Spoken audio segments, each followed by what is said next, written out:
सभी गणमान्य अतिथियों से निवेदन है कि अपना अपना स्थान ग्रहण करें।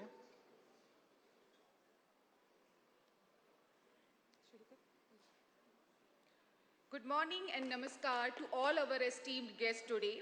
I am Swati Chauhan. And I am Anshul Puria. And on behalf of Government of Madhya Pradesh, we welcome you all to the inaugural session of Special Think 20 conference in the beautiful city of Lakes, Bhopal. This T20 conference is on the theme Global Governance with Life Values and Well-being, fostering cooperation in framework, finance and technology, where academicians, experts, distinguished speakers and practitioners will come together and give their valuable insight on the subject. Prime Minister Narendra Modi's message of healing, harmony and hope for the G20 would shape activities and deliverables of the Indian presidency of the G20. India is poised to adopt an agenda of the G20 which would create enabling conditions for fundamental mindset shift to benefit humanity as well as articulated by the Prime Minister. The Think 20 is one of the engagement groups of the G20 that was launched during the Mexican presidency in 2012. It served as the Ideas Bank for the G20, providing a platform for the scholars to deliberate and articulate policy recommendations on critical global challenges. As part of the India's T20 processes, a special conference on global governance with life, values and well-being, fostering cooperation in framework, finance and technology is organized today. Now, we would like to invite Mr. Pratik Hajela, Chief Executive Officer, Atal Bihari Vajpayee, Institute of Good Governance and Policy Analysis, Bhopal, for the welcome remarks, please. Honorable Chief Minister of Madhya Pradesh, Shri Shivraj Singh Chauhan ji. A very good morning to all of you. It's a matter of great honor and privilege for me to welcome you all to the city of Bhopal, which is the first city to host a G20 event in the state of Madhya Pradesh. I very warmly welcome you all to this place, and I hope and wish that you have very meaningful deliberations for the next couple of days and have a very pleasant stay at Bhopal. I think it's pertinent to mention, with reference to the topic, that the state of Madhya Pradesh is the ideal location for hosting an event on this title, Global Governance with Life, Values and Well-being. As lifestyle for environment is depicted by roughly around 1/5 of the population of the state who are tribals, who live in harmony with the environment. Values is something which is again intrinsic to the people of Madhya Pradesh. Panchkarma is a system of wellness which is a part of Ayurvedic treatment and practiced across the state, length and breadth of the state. With these few words, I very warmly welcome you all to this two-day conclave. Thank you. Sir, now we would like to invite Sri Shiv Shekhar Shukla, Principal Secretary, Tourism and Managing Director, Madhya Pradesh Tourism Board, Bhopal, for their valuable inputs. Respected Honorable Chief Minister, Sir, Honorable Vice Chairman Sri Suman Beri ji, Niti Aayog, respected Sri Harsh Shingla ji, ex-Foreign Secretary and Coordinator of G20, respect members on the dais, distinguished delegates and thought leaders from all over the world. Greetings from the cleanest and greenest heart of incredible India. Welcome you all. I'm also very happy to share with you today in the morning that this special T20 event in this venue is being powered by clean and green energy. I would like to draw your kind attention on the tagline of India's G20 presidency. It talks of one world, one family, one future. That is universal oneness. In Sanskrit, there is a word aham, means me. There's another word idam, means this, that, everything other than me. And so there is a sense of duality in everything we see, we perceive. It's divided between me and other than me, that is the world. And this duality is the root cause of all the conflicts and existential challenges before humanity today. If me somehow expands to encompass everything other than me, that is the whole world, and all becomes one, that takes care of all conflicts. This principle of non-duality and this sense of oneness with everyone and in everything is all pervasive consciousness. This thought process is the essence of Vedanta and is called Advaita principle. Honorable Chief Minister, sir, is not only a philosopher himself, but is also an ardent Advaita Vedantin.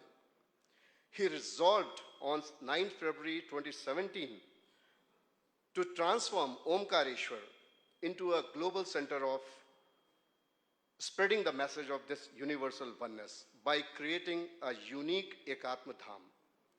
This Ekatma Dham shall pay tribute to the legacy of Acharya Shankar by celebrating the site of his spiritual awakening and promoting his philosophy of Advaita Vedanta through various initiatives. Today, we are very proud and blessed that Honorable Prime Minister has set this universal oneness as the core and the theme of G20 convention. I would now request all of you to go through a small film on this Ekatma Dham initiative of Honorable Chief Minister, under whose visionary leadership this project is taking shape in Omkareshwar. Thank you very much.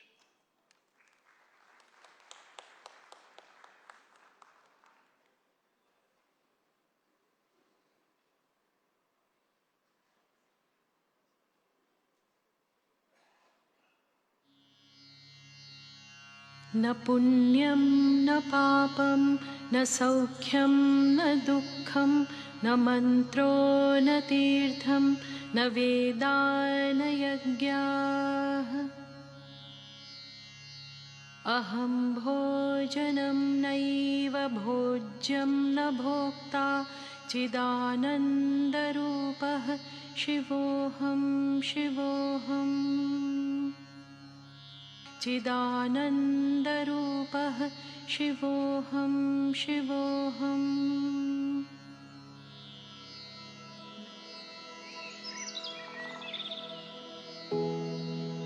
The infinite cosmos of Bharatiya Sanskriti is filled with shining stars and constellations, the brightest of which appeared centuries ago in the small village of Kaladi in Kerala. Shankar, a child who set off on a journey to Omkareshwar, treading 2,000 miles of wilderness and extremities to meet his guru, Govind Bhagwat Pad, at the age of just 8. Initiated by his guru Shankar, now known as Shankar Bhagwat Pad, embarked on a Digvijay Yatra, a grand tour of the land of Bharat.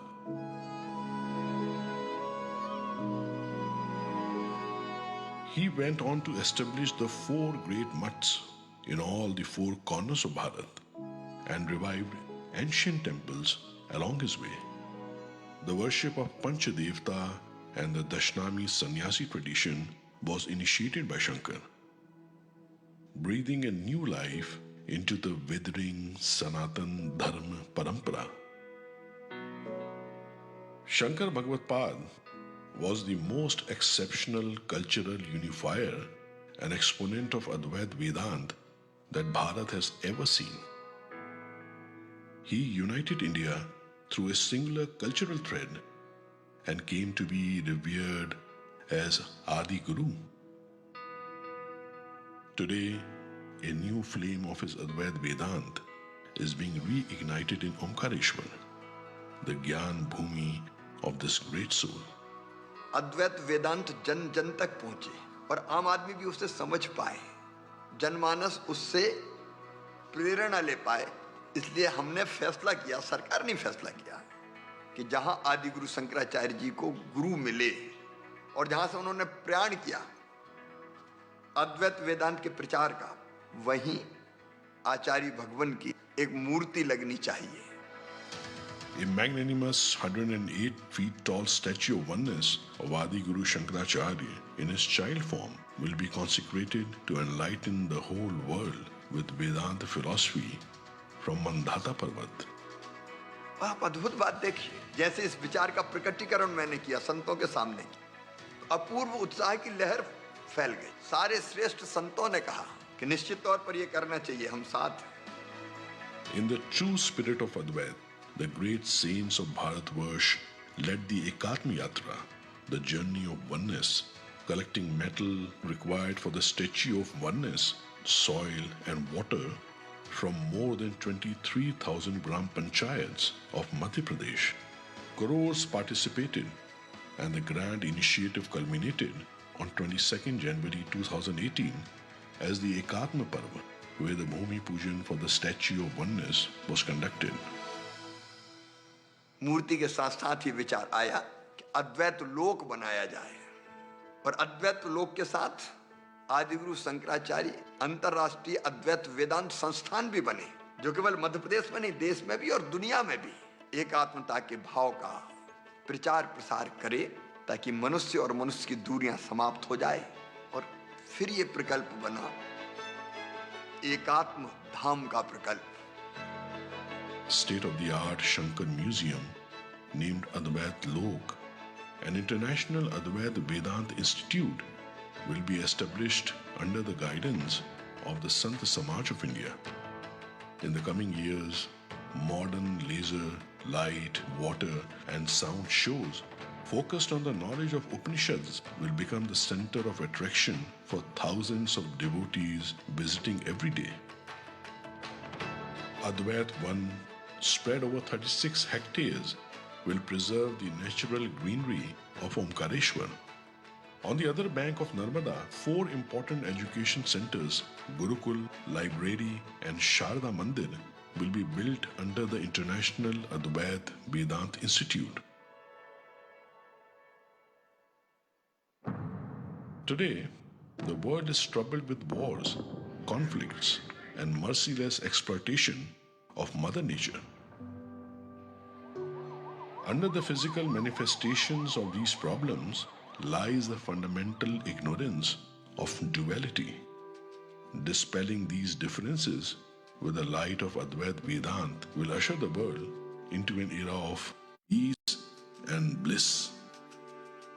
मैं आप सबसे appeal करता हूं, अद्भुत एकात्म धाम बनेगा।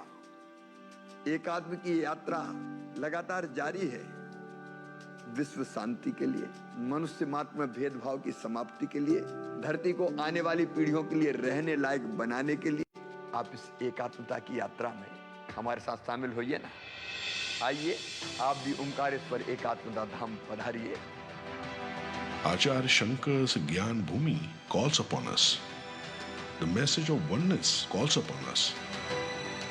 Welcome to Ekatma Dham, a global center for oneness, to universalize the timeless wisdom of Advait Vedanta.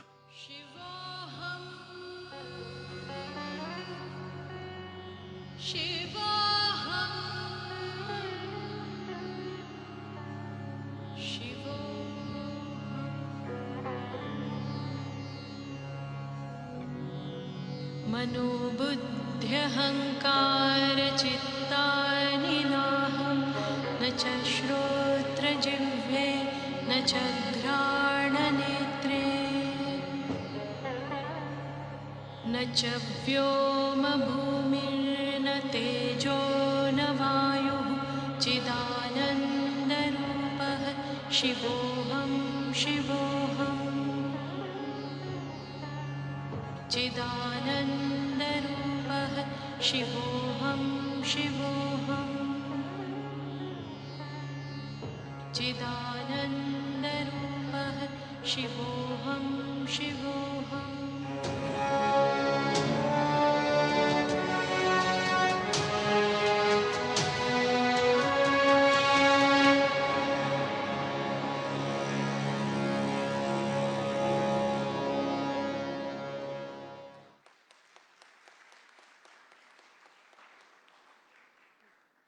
Such a wonderful movie on Ekatma Dham. Now, We are having an important announcement. We are having translating devices are here. Those who are in need of it, please use that. And channel 1 will translate Hindi to English and channel 2 will translate English to Hindi. Thank you. The translation devices are available in the table behind you. And those who are standing are requested to take their seats on the first floor, please. Now, moving on with the program, to set the context, we would like to invite Professor Sachin Chaturvedi, Director General, Research and Information System, New Delhi, and Vice Chairman, AIGGPA and Madhya Pradesh Niti Aayog, Bhopal.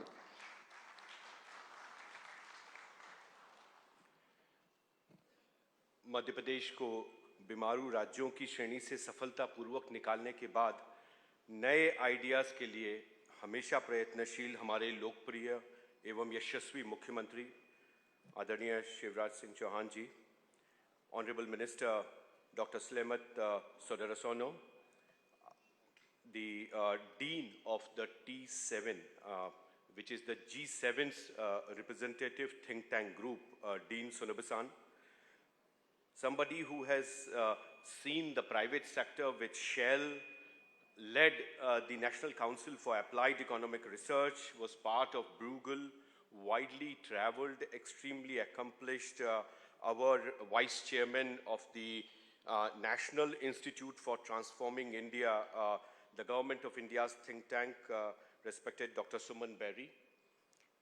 Our great partner in this initiative, UNICEF's South Asia head, George. It's a pleasure to have you here.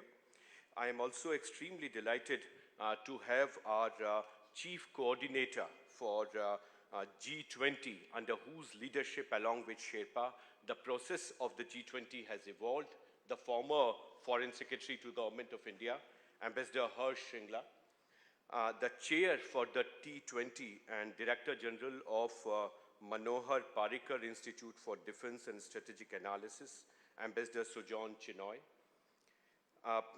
My colleagues here, Mr. Shivshekhar Shukla, Mr. Pratik Hajela, Swatantra Kumar, Lokesh, and Indrani, who would be proposing vote of thanks, but also our colleagues who are off the dais, Dr. Rajiv Kumar, the former Vice Chairman, Niti Aayog, Ambassador Sudhir Devre, Chair for the Research Advisory Committee for RIS, Governing Board members, the former Deputy Governor of Reserve Bank of India, Ms. Shyamala Gopinath, Madam Sindhu Shri Khullar. I am also extremely happy to notice presence of Shri Charan Singh Ji, the President of the Chairman of the Punjab and Sindh Bank, Ambassador Netherlands, my very dear friend Martin, my colleagues from South Asia, Brother Mustafizur Rahman Debuda, our colleague Dr. Khatun and Poshraj. We are extremely privileged to have all of you here. This process is unleashing a new model for economic development. Bharat एक तेजी से उभरती हुई अर्थव्यवस्था है, जिसमें भारत पर्यावरण के क्षेत्र में अपना नेतृत्व दे रहा है। पेरिस कन्वेंशन में जो भारत ने यू टर्न करके पूरे विश्व को एक नेतृत्व दिया 2015 में, वो आज भारत का पर्यावरण पर नेतृत्व लाइफ के रूप में उभरा है, जिसका की कल्पना प्रधानमंत्री ने हम सबके सामने रखी है। लाइफ मतलब लाइफ स्टाइल फॉर एनवायरनमेंट। तो पर्यावरण के लिए जो हमारी जीवन शैली में परिवर्तन किस ढंग से हो सकता है, क्या ऐसे स्वरूप हो सकते हैं जिसके बारे में हमने विचार करना चाहिए, कैसे हम सार्वभौमिक और सर्वसमावेशी विकास के मॉडल को सामने रखें, वही आज का हमारे इस 2 दिन के जो सत्र हैं उनका उसी अंदाज में हम लोगों ने स्ट्रक्चर किया है। इसमें लोक केंद्रित और विश्व आर्थिक संवाद, ये दोनों को इस्टेब्लिश करने की बात है। जो भारत का विकास का मॉडल पिछले कुछ वर्षों में निकला है, हम लोगों ने भारत में 400 million new bank accounts since 2015 India has opened. Digital transactions, अगर हम सारे डिजिटल ट्रांजैक्शंस जो चीन में हो रहे हैं उसका 3 times ज़्यादा भारत में डिजिटल ट्रांजैक्शन हो रहे हैं। US, Canada, UK, France, Germany, इनमें जितने ट्रांजैक्शन हो रहे हैं उनको सबको अगर जोड़ दिया जाए तो उससे 7 गुना ज़्यादा भारत में डिजिटल ट्रांजैक्शन हो रहे हैं। 30 मिलियन लोगों को अफोर्डेबल हाउसिंग अभी तक प्रोवाइड कर दी गई है। 2 बिलियन कोविड वैक्सीन्स भारत ने सप्लाई करे हैं। तो विकास का ये जो सार्वभौमिक सर्वसमावेशी विकास का ये जो मॉडल खड़ा हुआ है, इसके लिए भारत लगातार प्रयत्नशील है। भोपाल में, जैसा माननीय मुख्यमंत्री जी ने कहा, भोपाल एक इंटेलेक्चुअल कैपिटल के रूप में उभरे, और इसके लिए आप सभी से मेरा निवेदन होगा कि जो हमारा अटल बिहारी वाजपेयी सुशासन एवं नीति संस्थान है, वहाँ पर भी विजिट करें, और आप देखेंगे कि किस तरह से ये बदलाव तेजी से हम लोगों के सामने निकल के आ रहा है। और तब जब पूरे विश्व में हम देखते हैं कि करीब करीब 4 बिलियन लोग ऐसे हैं जिन लोगों को डिजिटल आइडेंटिटी नहीं है। 4 बिलियन लोगों को विश्व में डिजिटल आइडेंटिटी नहीं है। 2 बिलियन लोग विश्व में ऐसे हैं जिन लोगों को बैंक की सुविधा नहीं है। जो भारत में तेजी से आंकड़े बढ़े हैं बैंक की, जैसे मैंने कहा कि 400 मिलियन हमने भारत में नए अकाउंट खोले हैं। विश्व में 2 बिलियन ऐसे लोग हैं जिन लोगों के पास में बैंक की सुविधा नहीं है, और 130 देश ऐसे हैं जहां पर डिजिटल पेमेंट की व्यवस्था नहीं है। तो ये जो भारत ने क्रांति खड़ी करी है पेमेंट आर्किटेक्चर में, जिसमें रिजर्व बैंक ने बहुत महत्वपूर्ण भूमिका निभाई है, सरकार ने महत्वपूर्ण भूमिका निभाई है, प्रधानमंत्री के नेतृत्व ने नई भूमिका निभाई है, इसलिए ये आवश्यक है कि जिस ग्लोबल साउथ की हम चर्चा कर रहे हैं, जिस साउथ साउथ कोऑपरेशन की हम चर्चा कर रहे हैं, आज यहाँ पर दिल्ली प्रोसेस से जुड़े हुए कई लोग यहाँ पर हैं। मैं सबके नाम अलग अलग नहीं ले सकता हूँ, लेकिन उन सबका आज स्वागत है। और जो हम साउथ साउथ कोऑपरेशन की बात वर्षों से RIS करता रहा है, उसमें मुझे लगता है कि एक महत्वपूर्ण अंग है। डॉक्टर नागेश यहाँ पर हैं, लगातार उनके प्रयासों से RIS ने साउथ साउथ कोऑपरेशन में एक महत्वपूर्ण भूमिका निभाई है। समय कम है, मैं सिर्फ 2 मिनट में अपनी बात समाप्त करूंगा। G20 एक कारण आज हमारे लिए यहाँ इकट्ठा होने का हुआ है। T20 थिंक 20, जैसा आप जानते हैं, एक एकेडमिक मीटिंग है, एक सारे एकेडमिशियंस को एक मंच पे लाने का प्रयास है। ये कोई नेगोशिएटिंग ग्राउंड नहीं है जहाँ की संस्थागत या राष्ट्रगत प्रतिनिधि हों। आज यहाँ पर हमारे आईटेक के अफ्रीका के जो 28 लोग हैं, उनका भी मैं आईटेक के सारे अपने पार्टिसिपेंट्स का यहाँ पर स्वागत करता हूँ। जिस लाइफ के प्रोसेस की मैं बात कर रहा था, उसमें 5 बातें प्रमुख हैं। सबसे पहला, जब हम लाइफ कहते हैं तो उसमें सस्टेनेबल कंजम्पशन एंड प्रोडक्शन, ये एक महत्वपूर्ण है। जो टिकाऊ कंजम्पशन और प्रोडक्शन हो, उसी से जो हमारे बिहेवियर में, इंडिविजुअल बिहेवियर में, संस्थागत बिहेवियर में जो परिवर्तन आना चाहिए, वो महत्वपूर्ण है। जैसा शिव शेखर शुक्ला जी ने कहा कि मुख्यमंत्री स्वयं एक दार्शनिक के रूप में प्रदेश का नेतृत्व कर रहे हैं। जो एकात्म धाम की बात आपने फिल्म में देखी, उसी के चलते इस कार्यक्रम को पहली बार T20 में आज तक कभी भी फिलोसोफर्स को नहीं जोड़ा गया। हमने यहाँ पहली बार ऐसा प्रयास किया है। डॉरिस हैं, थॉमस पॉगी हैं, जेफरी सैक्स हैं, ये लोग सभी डेवलपमेंट की जो फिलॉसफी है उसके बारे में बात करेंगे। और उसी से जुड़ा हुआ मुद्दा एथिक्स का है। एथिक्स फाइनेंस में हो, इंटरनेशनल फाइनेंशियल इंस्टीट्यूशंस एथिक्स को फॉलो करें। टेक्नोलॉजी में, आर्टिफिशियल इंटेलिजेंस में, जेनेटिक इंजीनियरिंग में हम एथिक्स को लेकर के आएँ, इंफ्रास्ट्रक्चर फाइनेंसिंग में लेकर के आएँ। जो ग्लोबल वैल्यू सिस्टम है, उसके जो नॉर्म्स हैं, उसको हम बदलने का प्रयास करें। क्या हम GDP से आगे जा सकते हैं, वेल बीइंग इंडेक्स लेके आ सकते हैं? क्या ऐसी मैन्युफैक्चरिंग की नई अप्रोच जो 4 सेक्टर मॉडल के रूप में निकलेगी? हीरद यहाँ पर आए हुए हैं वॉशिंगटन से, वो इसके बारे में चर्चा करेंगे। IFIs, रीजनल डेवलपमेंट बैंक्स, इसके बारे में चर्चा होगी। सस्टेनेबल डेवलपमेंट गोल्स के हमने 5 गोल लिए हैं। उसमें वीमेन लेड इकोनॉमिक डेवलपमेंट है, investing in future, investing in children है। गोल 11 में अर्बनाइजेशन, जो शहरीकरण है, उसको समाज के साथ जोड़ना, समाज की जिम्मेदारी। और मध्य प्रदेश स्वयं इस संबंध में एक आदर्श उदाहरण है, जब प्रदेश के सारे नागरिकों को अपने अपने नगर पे गौरव करने का एक अनूठा प्रयास मुख्यमंत्री जी ने सामने रखा है। गोल 3 में हम वन हेल्थ की बात करेंगे। गोल 7 में ग्रीन एनर्जी और लॉजिस्टिक्स की बात होगी। गोल 17 में जहां हमने GIZ के साथ पार्टनरशिप करी है, ट्रायंगुलर कोऑपरेशन की बात होगी।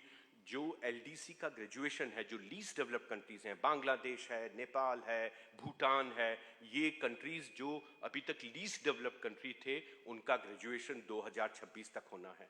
तो ये जो ग्रेजुएशन LDCs का होना है, उसके लिए पैसा कहाँ से आएगा? ये भी अगर G20 चिंता करेगा तो बहुत ही अच्छा होगा। इस सम्मेलन के आखिरी में हम भोपाल डिक्लेरेशन निकालेंगे, उसमें इनमें से कई मुद्दों की चर्चा होगी। इन्हीं शब्दों के साथ मैं आपका एक बार पुनः स्वागत करता हूं। धन्यवाद। Thank you, sir, for giving a detailed insight of this Think 20 conference. This event in this venue is powered by green energy. Now we would like to request Ambassador Sujan R. Chinoy, T20 Chair and Director General of the Manohar Parrikar Institute for Defense Studies and Analysis, New Delhi, to set the context about the program.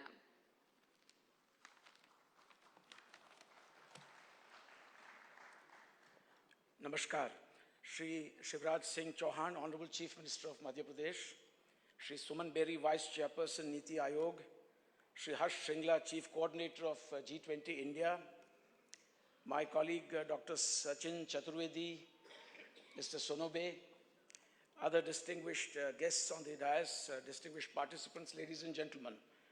A very good morning to all of you. As the Think 20 Chair for India, it gives me great pleasure to be here in Bhopal, which by now you would have seen is one of India's cleanest and greenest cities that seems to have already implemented in fulsome measure Prime Minister Narendra Modi's vision for lifestyle for environment. Congratulations.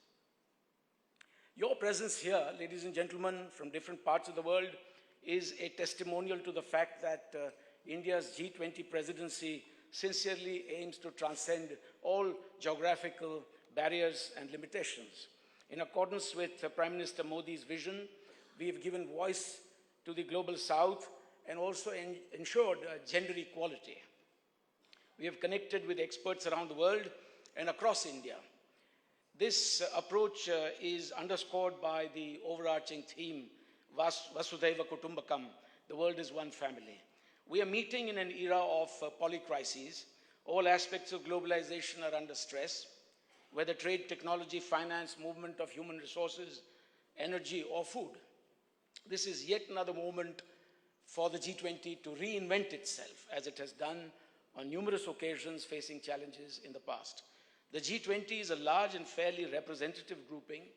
It should not and cannot confront the existing multilateral system, nor must the G20 become the echo chamber for the existing infirmities in multilateralism. During India's presidency, it has a genuine chance to point towards a new direction driven by values, ethics, and a new morality that places the interests of future generations above ours. As the main ideas bank of the G20, our T20 engagement group has a great responsibility to shoulder over the next 8 months. We must come up with helpful ideas and suggestions for the leaders to consider. Think of the G20 as a roadside station, a place that allows one to pull over even from the midst of a heavy traffic jam or a traffic snarl on the highway. Ours is an intellectual and policy apron, a refuge, so to speak, that sits right next to the impasse. And it is still free of the burden of intractable and unbending national positions. The T20, in my view, is where we can step out of the confines of gridlock positions in the multilateral system and infuse fresh thinking in an action-oriented manner. Our job is to think of new ways to meet the SDG targets and ensure adequate financing and technological support for resilient infrastructure and for transition towards lifestyle for environment. At COP26, Prime Minister Modi had underscored the great significance of climate adaptation, which he described as the key element of India's developmental efforts. Prime Minister Modi also proposed a single yet very potent word, life, that is lifestyle for environment, and it is the basic foundation of the concept of one earth, one family, and one future. Also, in an interlinked world, we must all move away from mindless and destructive consumption, as he had put it. Friends, humankind's current practices, both production and consumption, cannot be sustained by the Earth's fragile ecosystem. For pro-planet people, the solution lies in changing individual behavior, beginning with ourselves. As Mahatma Gandhi had said, we must be the change that we seek. Life, values, and well-being go hand in hand. And through our work in the T20, we should endeavor to lay a strong and empirical foundation. If we succeed in nudging individuals by the millions, we can nudge societies. And if we nudge societies into thinking and behaving differently, we can potentially bring about change in the global governance systems as well. Basically, it's a simple bottom-up approach, a human-centric approach, as Prime Minister Modi had put it. Obviously, the concept of life has to strike a careful balance between sustainable consumption and production and growth. It also calls for action to address the issue of the wide-ranging disparities among nations and within communities as well. Mother Nature, with its great commons, such as the air that we breathe and the water that we drink, and the forests and minerals that we deplete and exploit on a daily basis, these must all be treated with respect, and we owe this to future generations as well. Just as pandemics respect no boundaries, the impact of environmental degradation, the loss of green cover, the poison that we spew in the air, and the effluents that we release into the earth's water bodies, these will affect the world. These will affect everyone in the end, rich and poor alike, developing and developed countries alike.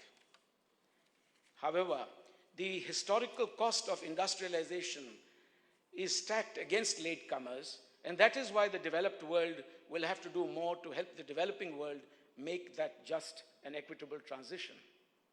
And within the developing world, we must avoid putting an undue burden on the poor and the marginalized. As Prime Minister Modi put it at the Voice of Global South Summit last week, the need of the hour is to identify simple, scalable, and sustainable solutions that can transform our societies and economies. We must give importance to our traditional knowledge alongside advances in science and technology. For example, we must harness traditional medicine to meet the growing challenge of healthcare. We need to make dynamic efforts towards a circular economy.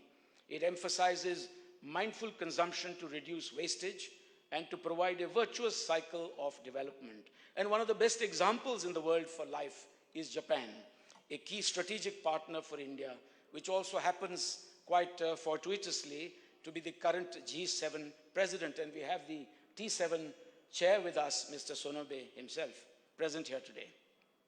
That is also good reason why the T20 and the T7 must work closely together, and that is why I thank Mr. Sonobe for being with us today. Such partnerships can be built to promote South-South cooperation and triangular cooperation. For the developmental agenda to succeed, we must reconcile our differences over energy diversification in particular. Energy diversification and energy transition is a process. All forms of energy will obviously have to coexist. Blended finance and technological assistance can reduce the adverse impact of hydrocarbons and coal too, even as we surge ahead with renewables and green hydrogen. The recent approval of India's National Green Hydrogen Mission is a huge step towards making India energy independent and supporting the target of decarbonization. With these few words, my colleague, Professor Sachin Chaturvedi, and I welcome you all once again to Bhopal, and thank you all very much for your patience and for your participation in these deliberations. Thank you very much. Thank you, sir. Ladies and gentlemen, we would like to bring to your kind notice that this event in this venue is powered by green energy. Now, moving on with the program, it's an honor to invite Mr. Tetsushi Sonobe, Dean and Chief Executive Officer, Asian Development Bank of Institute, Tokyo, Japan, for the keynote address.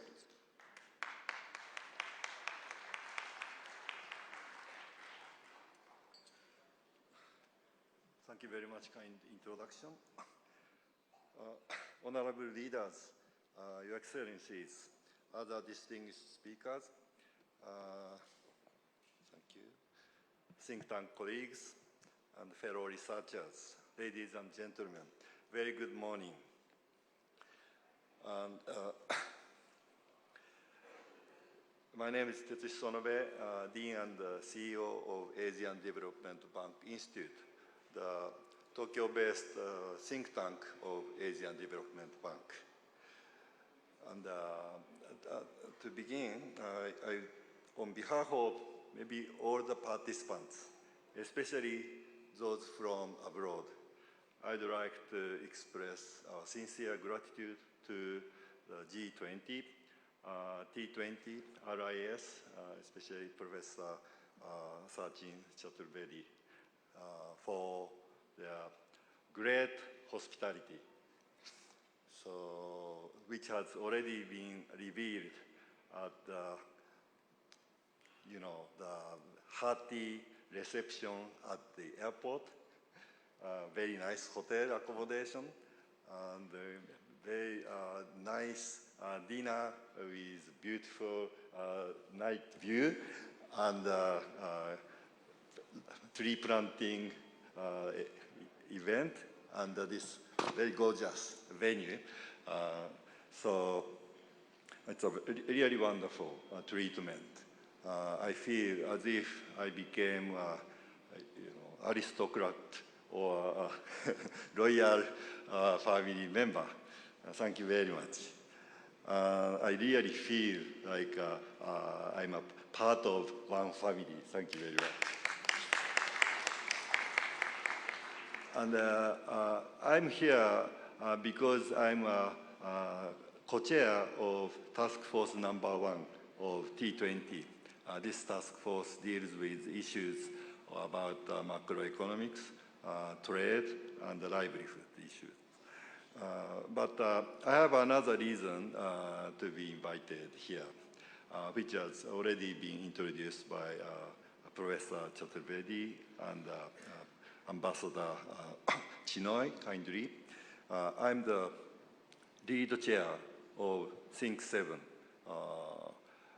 this year. Think 7 is very new compared with Think 20. Think 20, T20 has already 10 years history, but T7 is now 2 years old. It started last year in Berlin with G7 Germany presidency, and then Professor Denis Sunoa and Professor Anna-Katharina Honich were lead chairs. This year, the G7 came to Japan. So although ADBI is a multilateral organization, it is not a Japan think tank, but because of a kind of global network, ADBI was asked to be the lead chair of T7. And the T7 has 3 goals. One is to address current crisis. Second is to reignite sustainable development, which has been slow during the pandemic. The third is to bridge G7 and the G20 through close collaboration between T20 and T7. And because we are think tanks, so we would like to achieve these 3 goals by bridging research and policy making. And then the third goal, the collaboration between T20 and T7 for bridging G7 and G20 is the main reason why I am speaking right now. And then, of course, as you know, G7 is just part of G20, a complete subset. But nonetheless, there are sometimes kind of difficulty in working together. So it is better to find what we can, the 2 groups can agree and then work together, and then in what they have to work more to reconcile or find a kind of commonality. So I think it is very important, opportunity and also the responsibility for think tankers to work on. So I would like to urge everyone here to think hard about what commonality we can find between G7 and G20. Like there are many For example, one of the current crises is debt crisis, right? And then this must be solved, or this can be solved only through the good collaboration or cooperation between G7 countries and G20 emerging economy countries and the developing countries. And of course, when it comes to climate change issues, the whole, all countries in the planet have to work together. And also the circular economy and others, or the, our work against cyber crimes and those things. So lots of things must be done through the cooperation and collaboration. And we will work hard to find a good solution. And also, we will think about what's the difference between G7 and G20. Actually, the participants in T7 and T20 are essentially the same group of people. But, and maybe that's why these participants have to think about what's the difference between T7 and T20 and how, to convince the leaders to, find a good model of global governance. So we have to think how to, deliver our argument and ideas to those policy leaders in different groups. So that would be a kind of important work for think tanks. But otherwise, we will enjoy this great environment in Bhopal, and then maybe refresh our mind and brain, and then we'll find a very good argument and solutions. So let's have a very productive 2 days. Thank you very much. Thank you, sir, for putting emphasis on sustainable development, multilateral system, collaboration and cooperation of the G20 countries. Now it's our pleasure to invite Mr. George Leria Edje, Regional Director for South Asia, UNICEF Nepal, for their special remarks. Thank you. Namaste. Good morning, Honorable Chief Minister, distinguished colleagues, and my dear friend, Professor Sachin. I bring you warm greetings from over 180 countries where my organization, UNICEF, works. It is indeed an honor for us to see one of our very own in South Asia, India, assume the presidency of the G20. It's a proud moment for all of us, especially in the region where I lead, a region that has over 2 billion people. We know with India in the lead, a new model will emerge. And we've heard elements of the new model. A model that puts people at the heart of all we are talking about. A model that emphasizes the values of one earth, one family, one future. So, dear colleagues, as we all support India to lead us in this journey, there are a few thoughts that we would like all of us to embrace as we go this journey.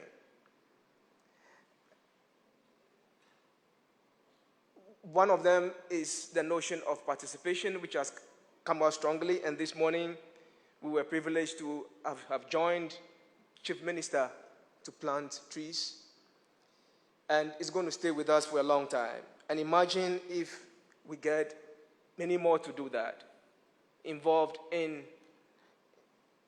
through various participatory approaches to advance a new model for development. But another is what we call brain power or cognition. So as we begin this journey through the T20, we would like to mention that it should be part of what we look at. We see a great divide emerging in terms of cognition capacity of individuals and of countries. And that will undermine our effort to work towards one earth, one family, and one future. We know small investments in early childhood development, small investments in mid-childhood, small investments in adolescence help strengthen brain power. We know brain power can be a powerful, and indeed is a powerful driver of economic growth. So again, one earth, one family, one future, resting on investments in cognitive capacities of individuals and of nations. We know that with India at the helm of the G20 presidency, we have hope to build this strongly into the model that is emerging. We have overcome, or perhaps nearly overcome, the pressures that COVID-19 brought onto all of us. And we saw it play out strongly in South Asia. The response was massive. It was a triumph of science, of technology, and public policy. We saw the speed at which societies were mobilized. And we saw a combination of various schemes to get not only the vaccines out, the vaccines accepted, and to get societies embracing the challenge of the damage done to economies. So as the G20 thinks through the post-pandemic era and leads the way for a new model, and as we see the ravages on our environment, we know that we have the resources, the technology, the resources, and institutions to advance accelerated progress.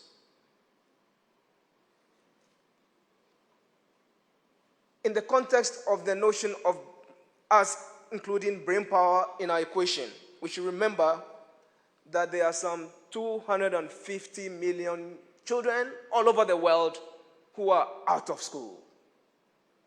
So one earth, one family, one future. We should remember that we need to advance cognitive development for some 2 billion children. We need some 2 billion women who are out of the labor force to enter. So indeed, a new model is required. A new model which formalizes more and more employment. A new model that ensures that everyone has access to some form of health insurance.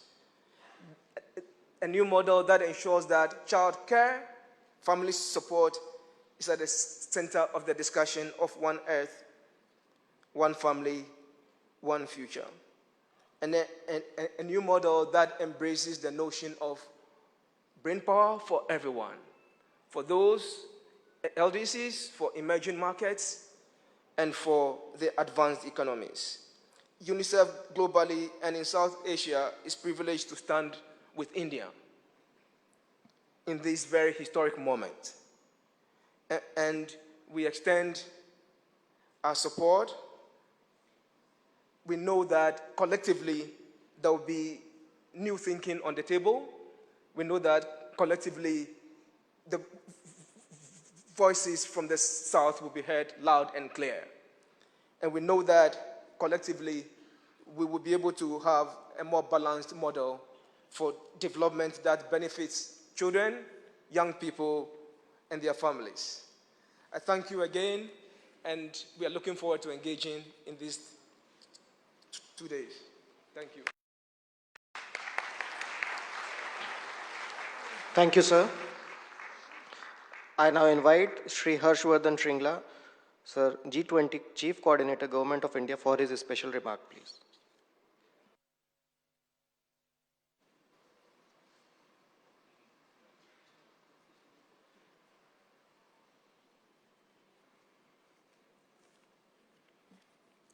Madhya Pradesh के माननीय मुख्यमंत्री जी Shri Shivraj Singh Chauhan, Shri Suman berry, vice chairman NITI Aayog, Ambassador Sujan Chinoy, the chair of the T20 and Director General of the Manohar Parrikar Institute of Defense Studies and Analysis, Professor Sachin Chaturvedi, Director General of the Research and Information Systems, and also a key nodal point of the Think 20 India process, Ambassador of Netherlands, other ambassadors, members of the diplomatic corps, distinguished participants, friends.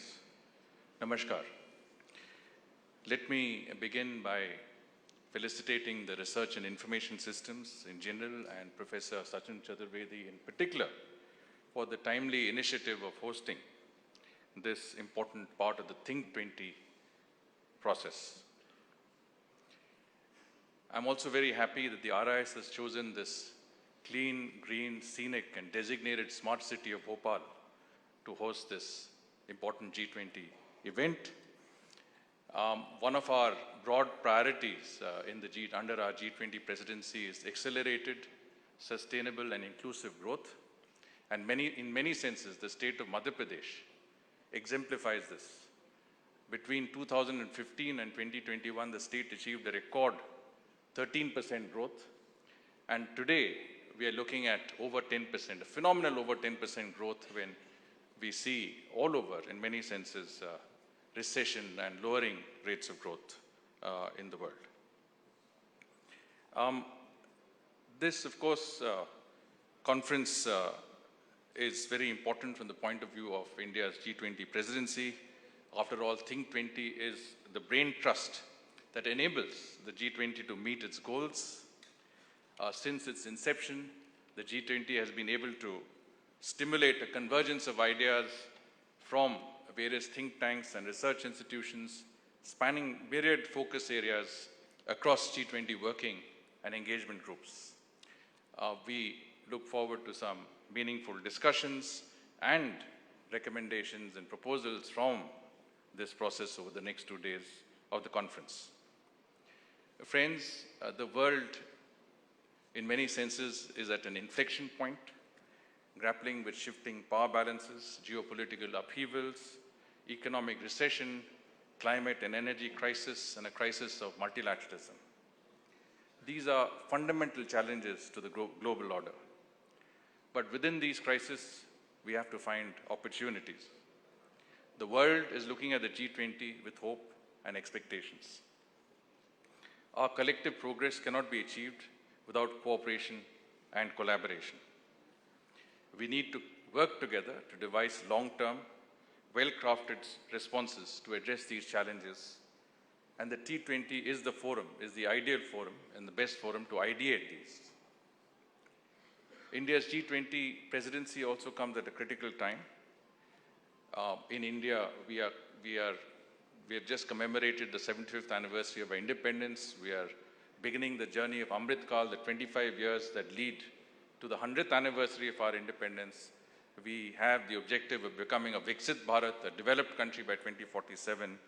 And our G20 presidency also comes at a time when India has emerged resilient in the face of the devastating COVID-19 pandemic. In our presidency, we hope to shape the agenda for global cooperation in a spirit of inclusivity and unity, values that are crucial to tackling the global challenges that confront us. There is an urgent need to revive trust and strive to find consensus on issues of green growth, sustainable development, and values for global well-being. The G20, as the largest grouping of advanced and emerging economies, can play a critical role in this endeavor. At the G20 summit at Indonesia, Bali, Indonesia, Prime Minister Modi had said that India would endeavor to make its presidency inclusive, ambitious, decisive, and result-oriented. We look forward to the support of all G20 members in making this possible in our presidency. The challenges that the world faces today has given shape to India's priorities. These include technology transformation, green development and life, accelerating and inclusive, resilient growth, multilateralism, and women-led development.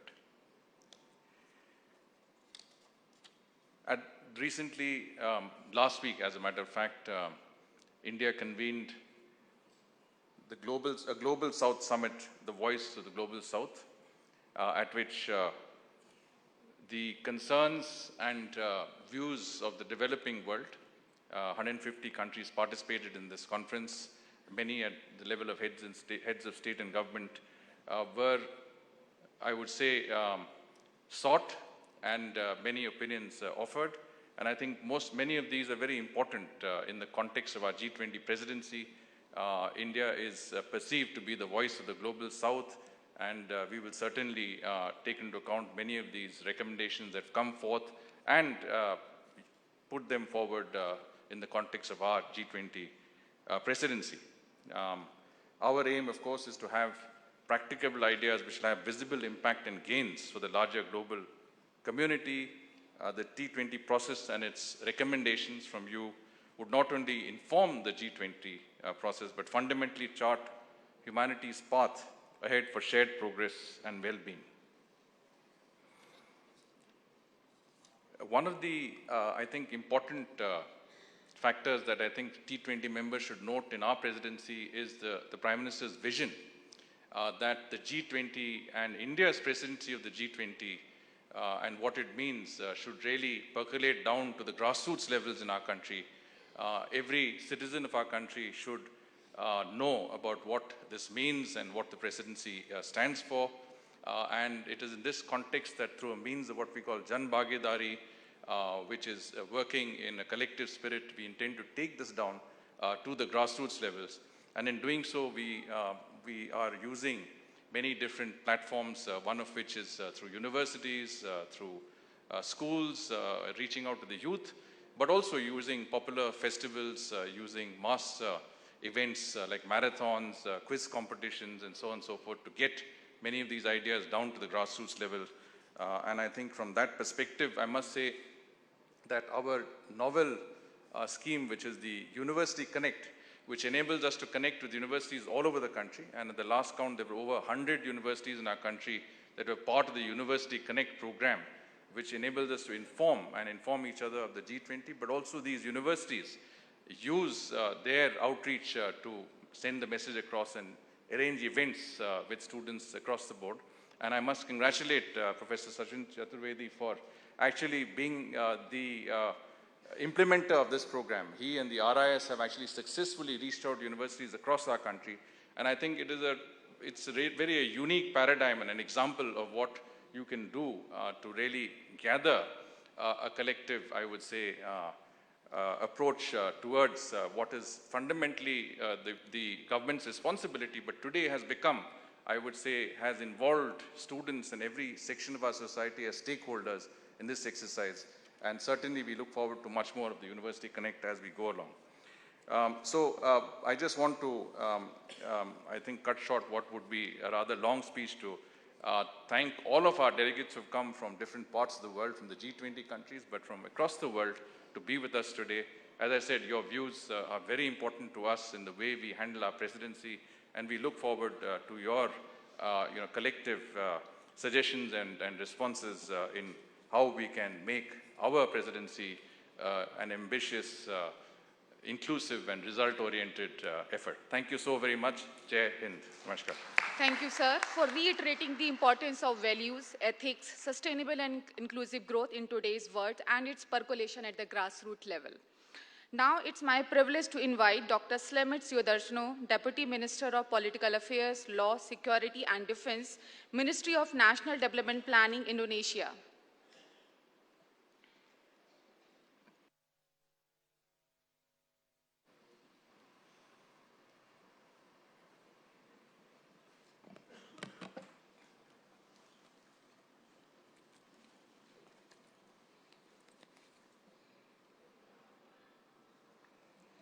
Honorable Chief Minister, Excellency Mr. Pratik Hajela, Chief Executive Officer, Atal Bihari Vajpayee Institute of Good Governance and Policy Analysis. Respected Professor Sachin Chaturvedi, Director General Research and Information System for Developing Countries, and Vice Chairman Atal Bihari Vajpayee Institute of Good Governance and Policy Analysis, and Madhya Pradesh Rajya National Institution for Transforming India, Niti Aayog. Respected Mr. Sri Rohan Jetli, Member, Think 20 India Core Group, New Delhi. Respected Ambassador Sujan R. Chinoy, T20 Chair and Director General, Manohar Parrikar Institute for Defense Studies and Analysis, New Delhi. Excellency Mr. Tetsushi Sonobe, Dean and CEO, Asian Development Bank Institute, Tokyo, Japan. Excellency Mr. Sri Harsh Vardhan Shringla, G20 Chief Coordinator, Government of India. Excellency Mr. Sri Suman Berry, Vice Chairperson, National Institution for Transforming India, Aayog, Government of India. Excellencies, honorable speakers and panelists, distinguished guests, ladies and gentlemen, very good morning. It is our pleasure to speak at this opportunity as a part of the Troika and G20 presidency. First of all, I'd like to congratulate the government of India for leadership on the Voice of the Global South Summit, as well as Presidency India in the G20. We believe with Government of India leadership, it could further create a more inclusive and balanced international development agenda that benefits for the Global South. Last year, under the Indonesian G20 presidency in 2022, the G20 Development Working Group has identified several global crises and challenges that hinder the progress to achieve the SDGs agenda. The identified crises and challenges include climate change, food insecurity, and lack of access to adequate and affordable finance and technology. In dealing with getting access to the COVID vaccine, for example, Indonesia also continues to fight for equal access to vaccines for all countries. You may be aware that there was a wide gap of development between the developed and developing countries. Up to almost 70% of the world population has received at least one dose of a COVID-19 vaccine. However, only 25% of people in low-income countries have received at least one dose. Indonesia's hard work so that all countries get equal access to vaccines continues to be carried out in all international forums, among other through the COVAX AMC engagement group, where we are a co-chair. At the regional level, as chair of the ASEAN Health Cooperation Sector Body for 2020 and 21, Indonesia leads and encourages various ASEAN initiatives in overcoming the pandemic and strengthening the regional health resilience mechanism. At the global level, the global health architecture must be strengthened. Indonesia assesses the importance of a new pandemic treaty so that the world is better prepared to face a pandemic. Upon these challenges, the G20 development ministers agreed to renew the commitment to reinvigorate multilateralism. Among the concrete output is the G20 roadmap for stronger recovery and resilience in developing countries. Within this roadmap, South-South Triangle cooperation has been set as one of the modalities to support the implementation of collective actions which focuses on micro, small, medium-sized enterprises, adaptive social protections, as well as low carbon and climate resilient development. Excellencies, distinguished guests, ladies and gentlemen, we believe that development cooperation should go beyond aid and play a catalytic role in leveraging partnerships, including through South-South Triangle cooperation. SSTC remains a strategic modality to tackling interlinked global challenges. SSTC could ensure knowledge, experiences, innovation, and proven sustainable financing approaches are scaled up across countries. At the same time, SSTC could be one of the drivers of economic development and reducing the geopolitical tensions through solidarity. Recognizing the importance of such development cooperation, in the next 20 years, Indonesia will continue to put SSTC as one of the national priorities to support economic cooperation, transformation, and development. Excellencies, distinguished guests, ladies and gentlemen, I believe that Indonesia and India are on the same page toward accelerating the global recovery, including of the global south.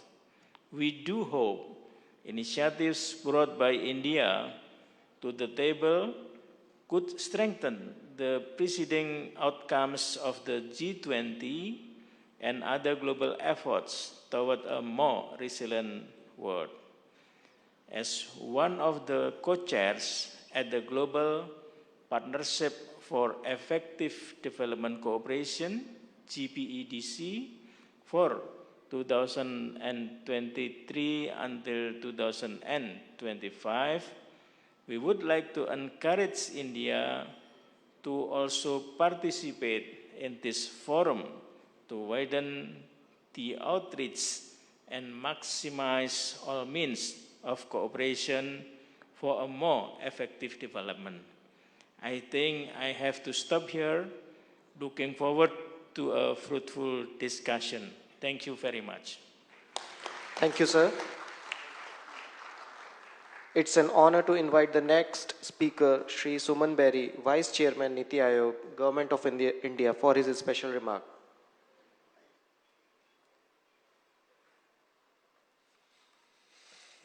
माननीय मुख्यमंत्री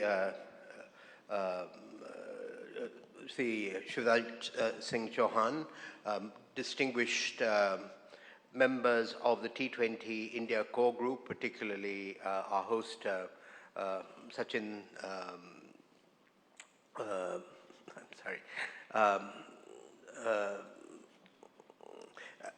others in the audience. I had a time yesterday at the inception meeting, and I'm very conscious of the fact that the Honorable Chief Minister is due at an important meeting in Delhi, so I will just restrict my comments to a couple of themes. One is the importance of subnational entities for the T20. And the second is, as it were, the mission, the life mission, which is the theme really of this side event of the T20. I think it's important that we recognize that many of the members of the G20 are federations, or India, we call ourselves a union of states. And I do want to use this opportunity to reinforce a point that the chairman of Niti Aayog, Prime Minister, Honorable Prime Minister Modi makes, which is that India grows when its states grow. And I think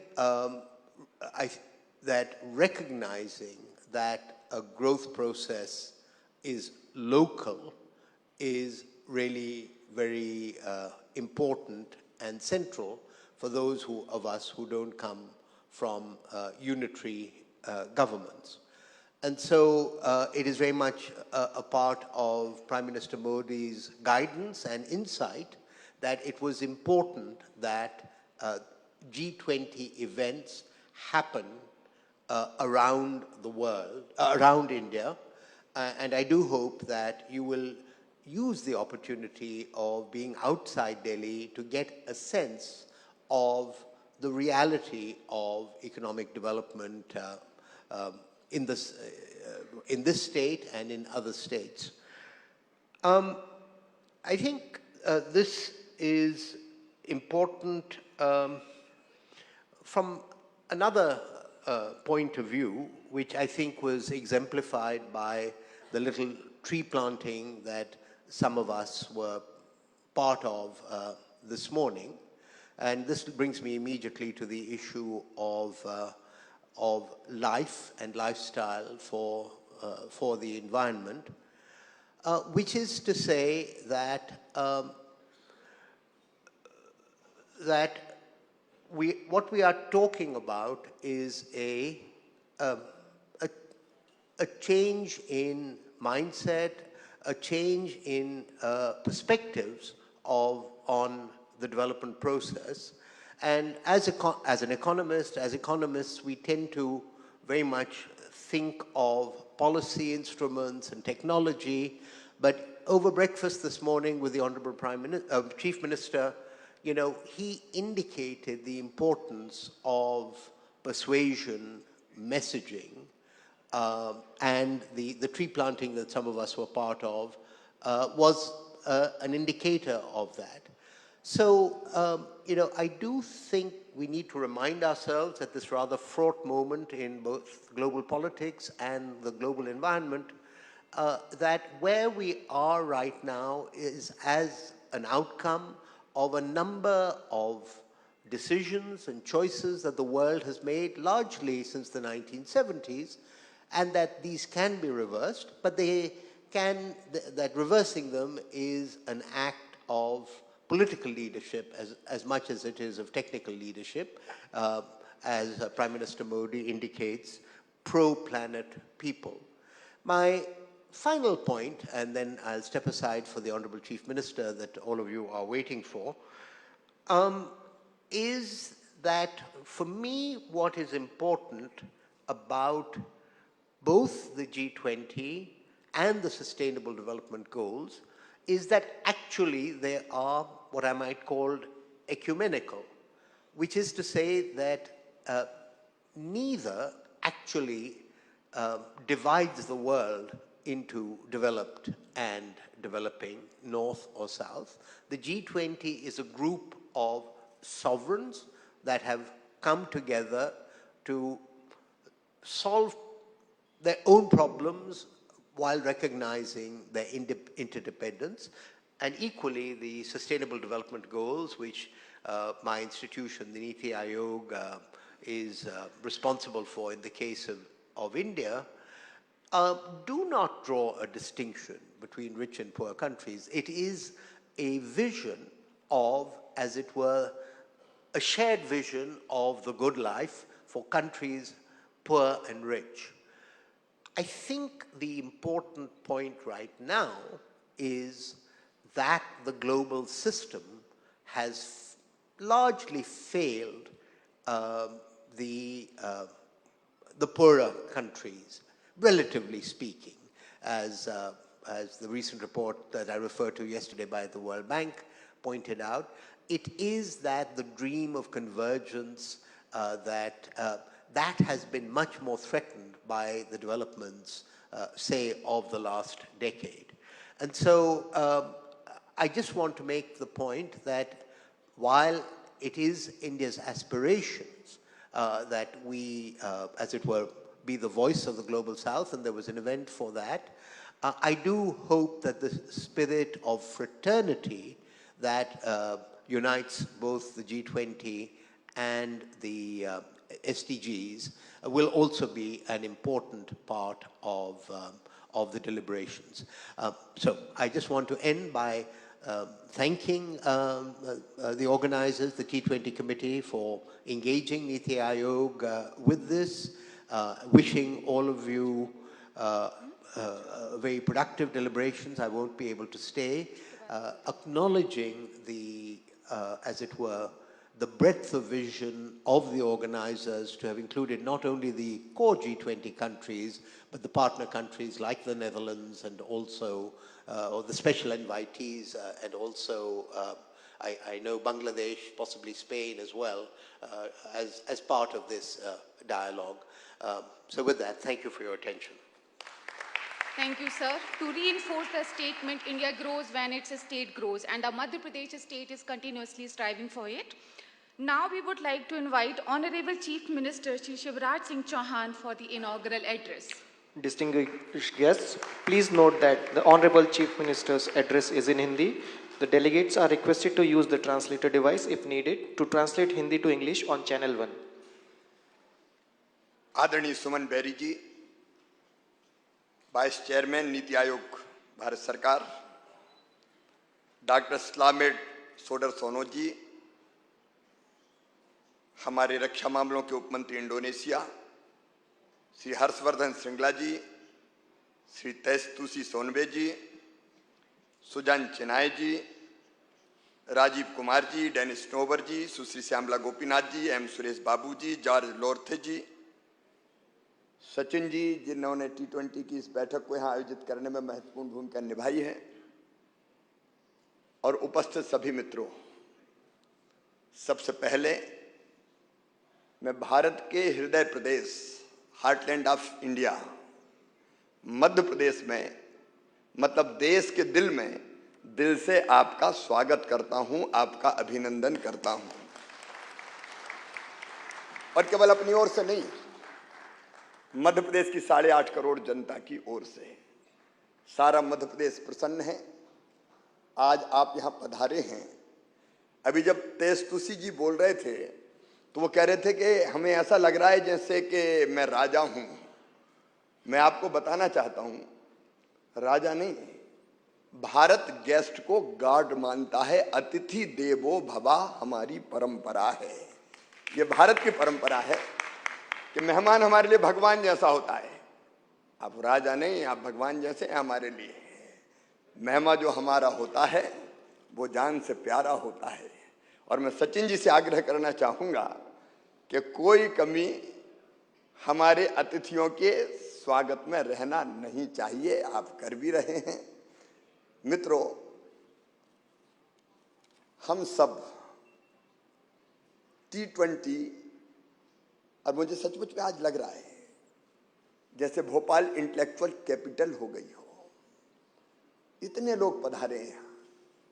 आप जो चिंतन करेंगे, मंथन करेंगे, उसमें से निश्चित तौर पर अमृत निकलेगा जो पूरे देश की जनता के लिए जाएगा। लेकिन प्रधानमंत्री श्रीमान नरेंद्र मोदी जी विजनरी लीडर, अद्भुत नेता है। G20 की थीम जो इस बार है, वो थीम जिसका बार बार उल्लेख हुआ है, one earth, one family, one future. वास्तव में ये भारत का बहुत प्राचीन विचार है। देखो, दुनिया में हमने एक नहीं, 2 विश्व युद्ध देखे। आज भी शांति नहीं है। संयुक्त राष्ट्र संघ के गठन के बाद भी युद्धों का अंत नहीं है। शांति होगी कैसे? भारत का एक श्लोक मैं आपको सुनाना चाहता हूं जो आज का नहीं है, हजारों साल पहले का भारत का विचार है। भारत ने कहा, अयम निजम परावेत्ति गणना लघु चेत साम उदार चरिता नाम तू वसुदैव कुटुंबकम। ये तेरा है, ये मेरा है। ये सोच छोटे दिल वालों का होता है।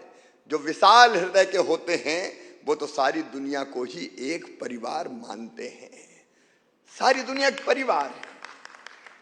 ये विचार दुनिया की सारी समस्याओं का समाधान है। और शायद प्रधानमंत्री जी ने इसलिए वन अर्थ वन फैमिली ये कॉन्सेप्ट दिया है। अभी जब आपने एकात्म धाम का यह प्रेजेंटेशन अभी देखा, देखिए दुनिया में जितनी समस्याएं हैं, भेदभाव, अब ये धरती तो वास्तव में सबके लिए बनाई। कोई भगवान को माने ना माने, आस्तिक हो नास्तिक हो, लेकिन धरती तो सबके लिए है। इस धरती पर अलग अलग चैम्बर तो हमने बना लिए। ये मेरा देश है, ये मेरे संसाधन है, ये मेरी दुनिया है, लेकिन यह तो ये सबके लिए, मनुष्य मात्र के लिए।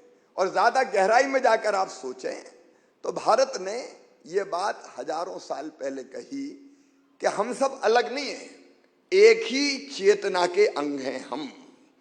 हमारे यहाँ कहते हैं सिया राम में सब जग जानी। कई लोग ये कहते हैं कि सब में उसी परमात्मा का अंश है। भेदभाव नहीं, एक ही चेतना मनुष्य मात्र में, और केवल मनुष्य मात्र तक सीमित नहीं रही।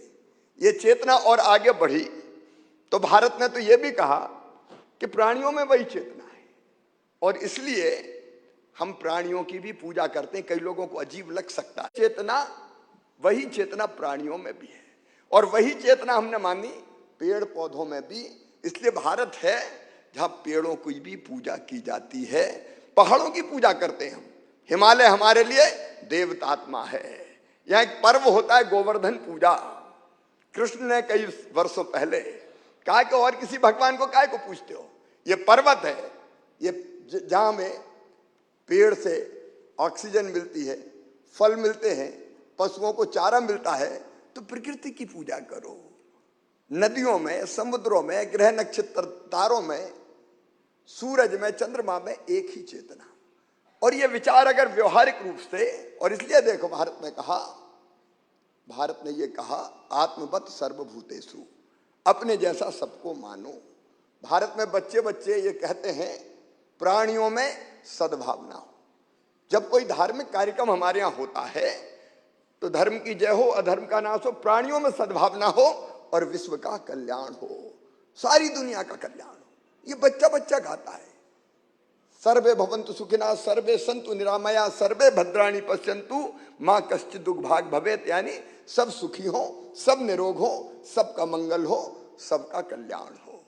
सचमुच में ये अद्वैत का भाव सारी दुनिया से मतभेदों को मिटा सकता है और दुनिया को शांति की तरफ ले जा सकता है। मैं सारे थिंकर्स यहाँ आए, मैं विचारक नहीं हूं, मैं किसी विषय का विशेषज्ञ नहीं हूं, लेकिन मैं T20 के सभी थिंक टैंक्स जो है बैठे, उनसे ये अनुरोध करना चाहता हूं कि जरा इस दिशा में सोचें। आज हम प्रकृति का शोषण कर रहे हैं, हम में सब शामिल है। कुछ देश ज्यादा कर रहे हैं, जो विकसित देश हैं उन्हें संसाधनों का दुनिया का अंधाधुंध दोहन किया है। भौतिक प्रगति की चाह में आगे निकल गए, कई पीछे रह गए। हम ये सोचें कि प्रकृति का शोषण ना करें, प्रकृति का दोहन करें। शोषण और दोहन में अंतर है। अगर आम के पेड़ में आम के फल लगे हो तो तोड़ के खा लो, इसको कहते हैं दोहन। लेकिन कुल्हाड़ी लेके आप आम का पेड़ ही काट दो तो इसको कहते हैं शोषण। हमने भौतिक प्रगति की चाह में प्रकृति का अंधाधुंध शोषण किया, और जिसके कारण आज क्लाइमेट चेंज और ग्लोबल वार्मिंग के संकट का हम सामना कर रहे हैं। और आज कह रहे हैं कि हम कैसे पर्यावरण को बचाएं। सचमुच में ये की है, और वो सबको, सारे देशों को सोचना पड़ेगा, दुनिया को सोचना पड़ेगा कि हम इस दिशा में कैसे जाएं। और छोटे छोटे कामों के द्वारा मध्य प्रदेश प्रधानमंत्री नरेंद्र मोदी जी का नेतृत्व अद्भुत है। आप जानते हैं, उनने दुनिया को लाइफ का कॉन्सेप्ट दिया, लाइफ, और लाइफ का अगर मतलब आप लाइफ और पंचामृत, पंचामृत में भी उन्होंने कहा भारत 2030 तक अपनी गैर परंपरागत ऊर्जा क्षमता को 500 गीगावाट तक पहुंचाएगा।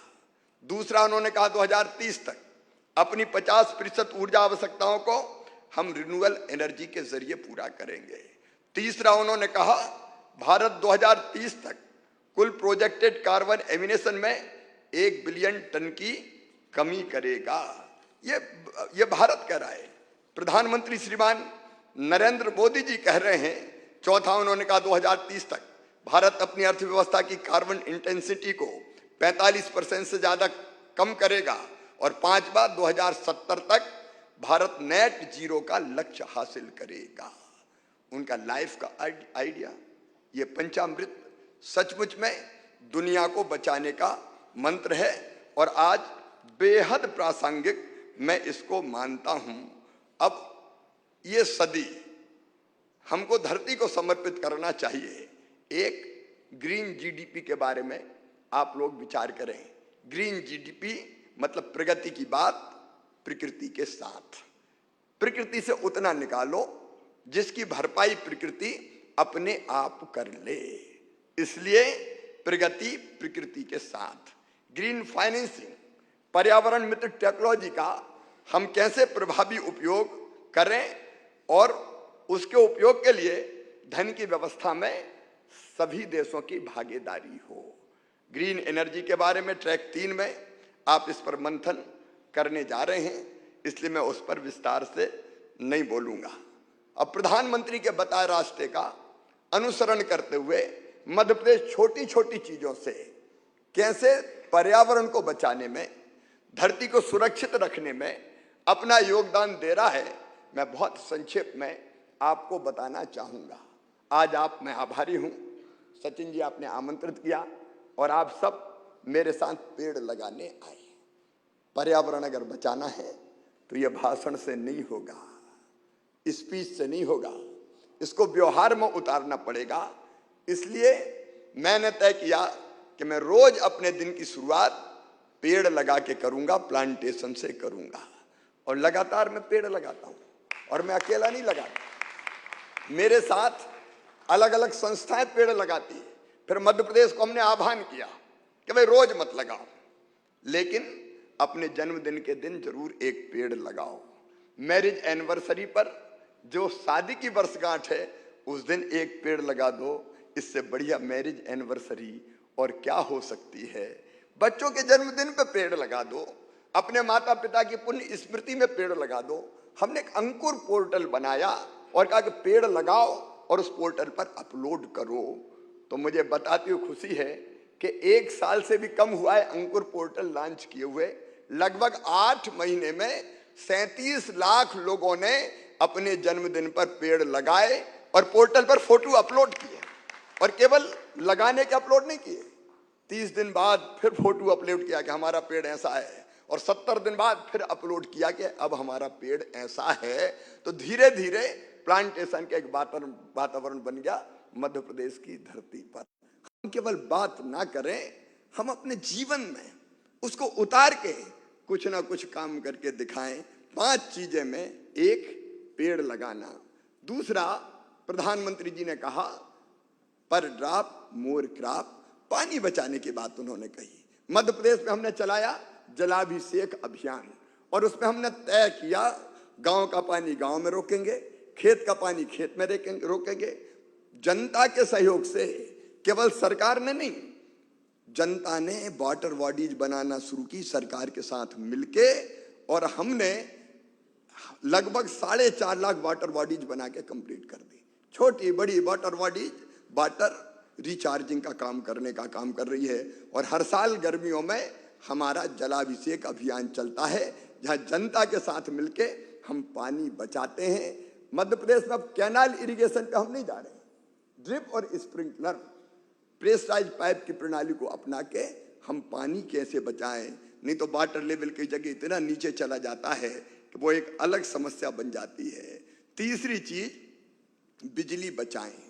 हम जानते हैं थर्मल पावर प्लांट पर्यावरण को कितना नुकसान पहुंचाते हैं और इसलिए बिजली बनाना बिजली बचाना बिजली बनाने के बराबर है। ये हमने फैसला किया। हम ग्रीन एनर्जी की तरफ जा रहे हैं। मध्य प्रदेश में 5,500 मेगावाट सोलर की एनर्जी हमने उत्पादित की है।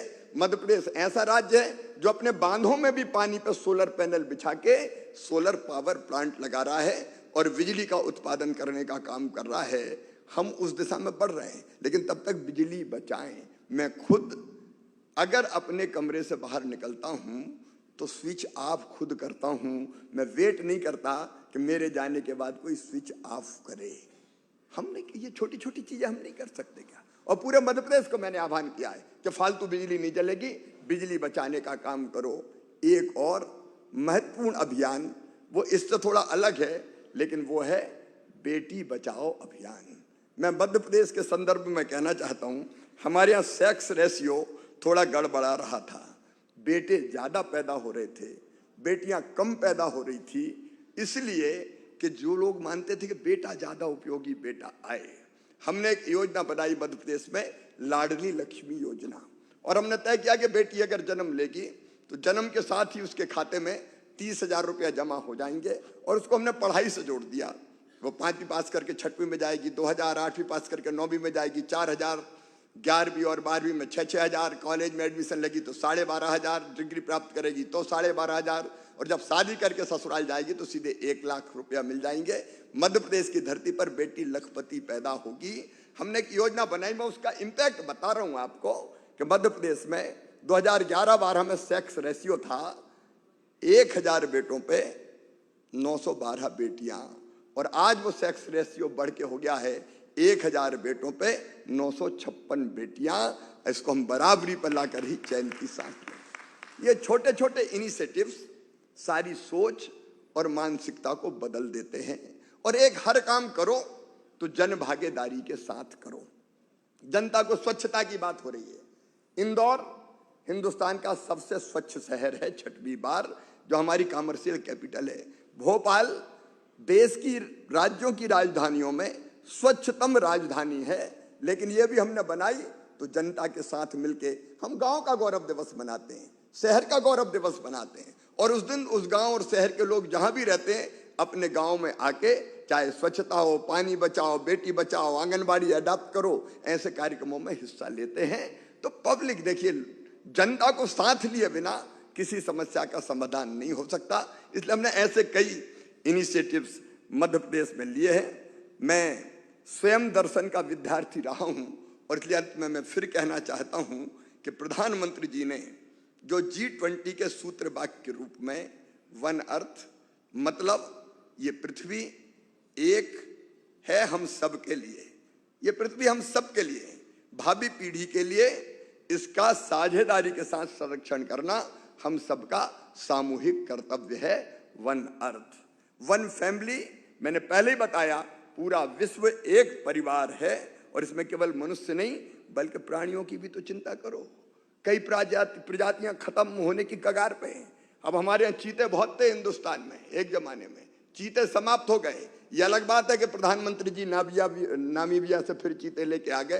तो मध्य प्रदेश आज टाइगर स्टेट भी है हिंदुस्तान का, लेपर्ड स्टेट भी है, क्रोकोडाइल स्टेट भी है, अब चीता स्टेट भी हो गया है, बल्चर स्टेट भी है हम, क्योंकि गिद्ध को बचाने का भी हमने काम किया है। तो ये धरती इनके लिए भी है, तो इनकी भी हम चिंता करें तो सब प्राणी और पेड़ पौधों की इनकी चिंता करेंगे तो ये धरती आने वाली पीढ़ियों के लायक बचेगी।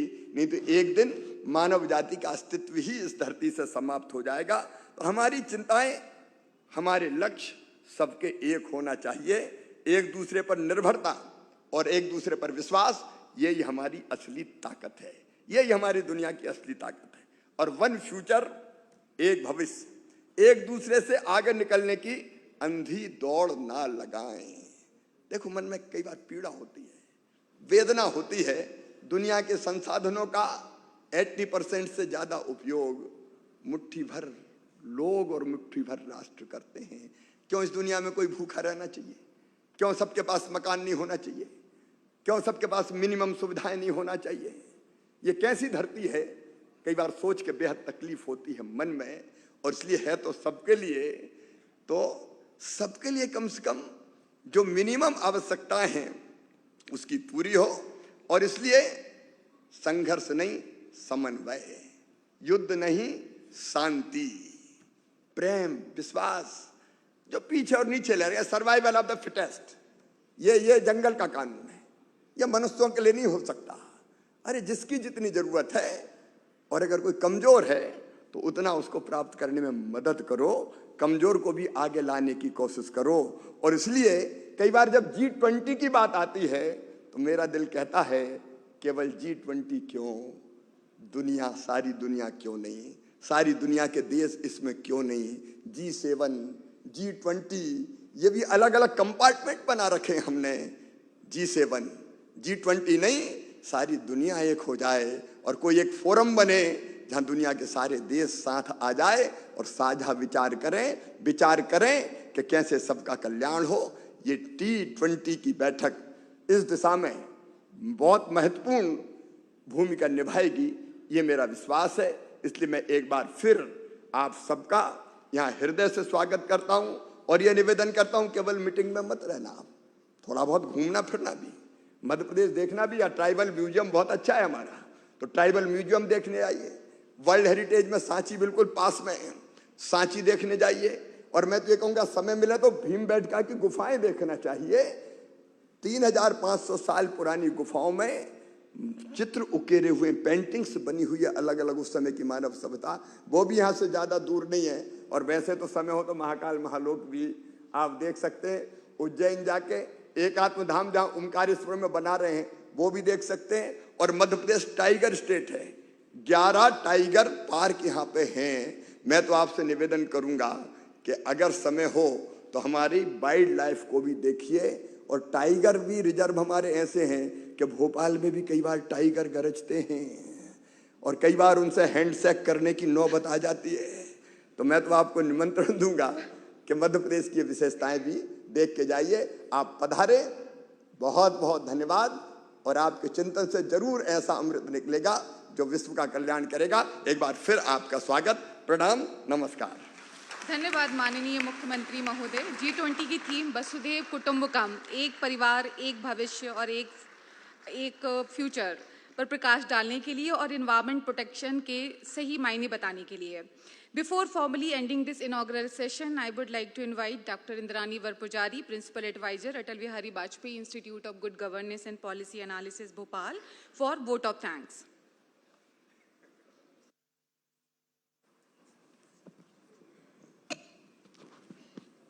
It is indeed my proud privilege to propose the vote of thanks today at the first G20 event in Madhya Pradesh, the heart of India.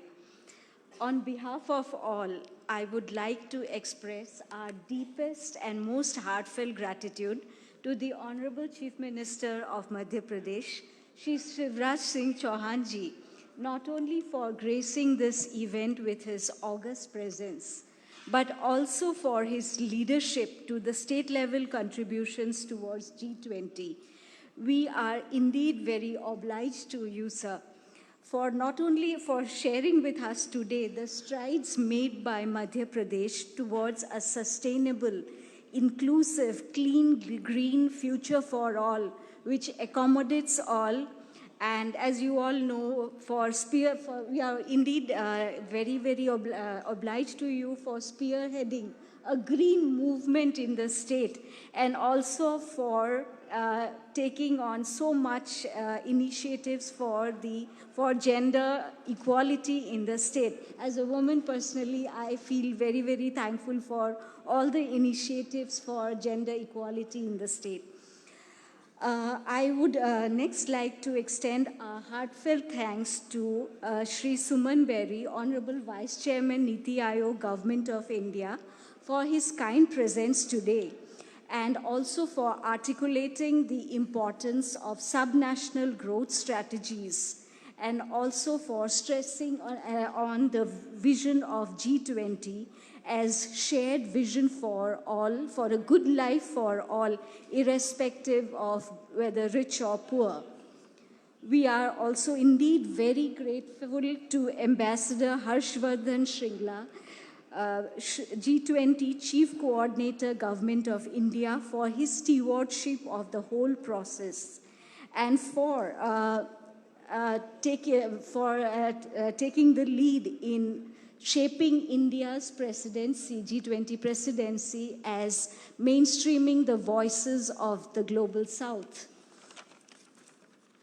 I would like to record our sincere appreciation to His Excellency Dr. Slamet Suardasono, Deputy Minister of Political Affairs, Law and Security and Defense from Indonesia, for his gracious presence and for highlighting the role of Indonesia and its commitment to strengthening multilateralism and South-South cooperation to meet global challenges. We are also very thankful to Mr. George Larrier-Adjei, Regional Director for South Asia, UNICEF, Nepal, for his special remarks, particularly highlighting the importance of building the cognitive capabilities of all people, particularly children, if we are to secure our common future. We are also indeed obliged to Mr. Tetsushi Sonabe, Dean and CEO, ADBI Tokyo, for delivering the keynote address and for stressing on the importance of bridging the G20 and the G7 process. Thank you so much, sir. A very special thank you to Ambassador Sujan R. Chinoy for T20 Chair and Director General Manohar Parrikar Institute of Defense Studies and Analysis for stressing on the role of the T20 as an academic space and for its also very human-centric approach. I would also like to record our thanks to DG RIS and Honorable Vice Chairman AIGGPA Professor Sachin Chaturvedi for in fact putting MP in the thick of things as far as the G20 process is concerned and for his vision in shaping the SDGs. We are also very grateful to Shri S.S. Shukla, PS Tourism, and Mr. Pratik Hajela, PS Social Justice and CEO AIGGPA for their welcome remarks. Here, I would also like to take this opportunity on behalf of all of us to thank the delegates who have assembled here from different parts of the world and also for members of the T20, the Urban 20, the Local 20, and all our distinguished guests. We are very, very hopeful that with your kind cooperation and participation, we would have a very fruitful 2 days ahead. Last but not the least, I would also like to thank all our colleagues from RIS, AIGGPA, Rajya Niti Ayog, MP, who have been relentlessly working behind the scenes to make this event a grand success. Thank you all. Thank you, ma'am. With this, we conclude the inaugural session. Dear delegates, please join us at the lawn for a short tea break. I request you to reassemble in 15 minutes for the plenary session 1, Life, Values and Development Transformations, which will be held here. Thank you.